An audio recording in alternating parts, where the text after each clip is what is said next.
नमस्कार दोस्तों, मैं आपका दोस्त जसपाल सिंह। अब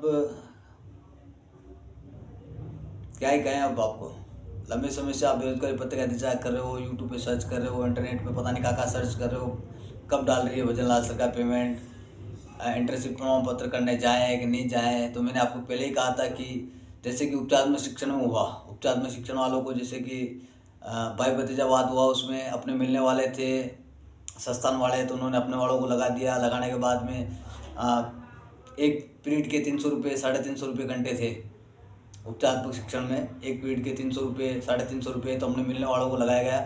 और कई अभ्यर्थी स्कूलों में नहीं गए, उनके खातों में अब पेमेंट पहुंचा, किसी के 60,000, किसी के 70,000, आधा पेमेंट हुआ है भजन लाल सरकार का। तो कहीं ना कहीं ये नाकाम सरकार है। नाकाम सरकार तो क्या कहे, घटिया सरकार है। एक नामात्र का मुख्यमंत्री बैठे हुए हैं हमारे भजन लाल जी। व्यक्तिगत स्वयं अपने तौर पर मुख्यमंत्री के तौर पर वो कोई निर्णय नहीं लेते हैं और निर्णय सब केंद्र से होते हैं। उपचार में शिक्षण में दोस्तों बहुत बड़ी धांधली हुई। और बेरोजगारी भत्ते की हम बताएं, आपको बता दूं कि आप तैयारी कर रहे हो कंपटीशन एग्जाम की, साथ में 4 घंटे अपने बर्बाद कर रहे हो, तो किसी स्कूल में समझदार टीचर होंगे तो आपको ऐसे भी सिलचाप लगा के दे देंगे। अगर नहीं देते हैं तो कोई दिक्कत नहीं, आप फर्जी सिलचाप लगाकर अपने इंटर्नशिप प्रमाण पत्र एसओ ID पे चढ़ा देंगे और 4 घंटे अपना समय बर्बाद नहीं करें। और पेमेंट कब तक आ रहा है, तो अभी एक किस्त पड़ेगी आपके, एक किस्त लगभग चेक कर ले, आपके अकाउंट में एक किस्त आ चुकी है। सीकर वाले, सवाई माधोपुर वाले, उन्होंने कमेंट किया सर हमारा पेमेंट नहीं आया, तो 2-4 दिन में आप, कल या परसों या 2-3 दिन में आपके पेमेंट आ जाएगा, लेकिन ज़्यादा नहीं आएगा। एक माह का 4,000 रुपये आ जाएंगे। यानी ऊँट के मुँह में जीरा डालने का काम सरकार कर रही है। तो खासकर सीकर वाले, ये जो सवाई माधोपुर वाले हैं, सर हमारा पेमेंट नहीं आया, हमारा खाता नील पड़ा हुआ है। पेमेंट कुछ ज़्यादा नहीं आएगा, मात्र 7-7, 8-8 महीने का पेमेंट बाकी है और सरकार 1 महीने का पेमेंट डाल रही है। बच्चे परेशान हैं, 4-4 हज़ार रुपये तो उन्होंने आने जाने में खर्च कर दिए। तो इन पैसों का सदुपयोग करें। अगर 1-4 हज़ार रुपये आते हैं आपके खाते में, तो इनका आते हैं तो क्या है, आगे मतलब आएंगे, अभी एक किस्त पड़ेगी। तो ये तो आपके ऊपर ही है कि भाई आप जब भी बटन दबाओ, चुनाव होते हैं तब, तो विशेष ध्यान रखो तो हमें समस्या नहीं हो। गहलोत साहब के जाने का दुख है या नहीं है, कांग्रेस सरकार क्या करती। मेरा तो यही कहना है कि आप,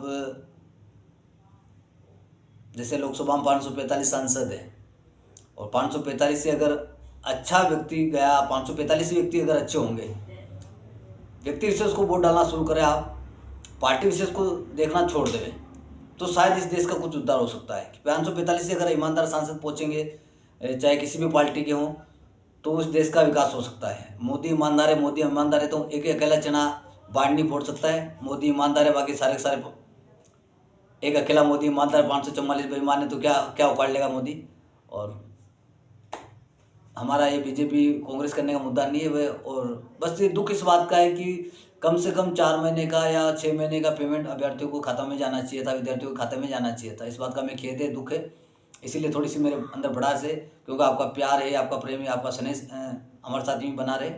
थैंक यू सो मच, तहे दिल से आपका धन्यवाद। एक किस्त आई है आपके और एक माह का आपके अकाउंट में पेमेंट डलेगा। उसके बाद का पेमेंट डलेगा तो दोस्तों 2 महीने तक आपको इंतज़ार करना पड़ेगा। उसके बाद शायद ही आपको कुछ ज़्यादा पेमेंट मिल जाए, शायद। थैंक यू सो मच, तहे दिल से धन्यवाद। खाता चेक कर लिए, अगर नहीं हुआ है तो 1-2 दिन में आपके अकाउंट में एक किस्त, मतलब एक माह का मतलब जो बेरोजगारी भत्ता है वो आपके आ जाएगा। थैंक यू सो मच, तहे दिल से आपका धन्यवाद। जय हिंद, जय भारत।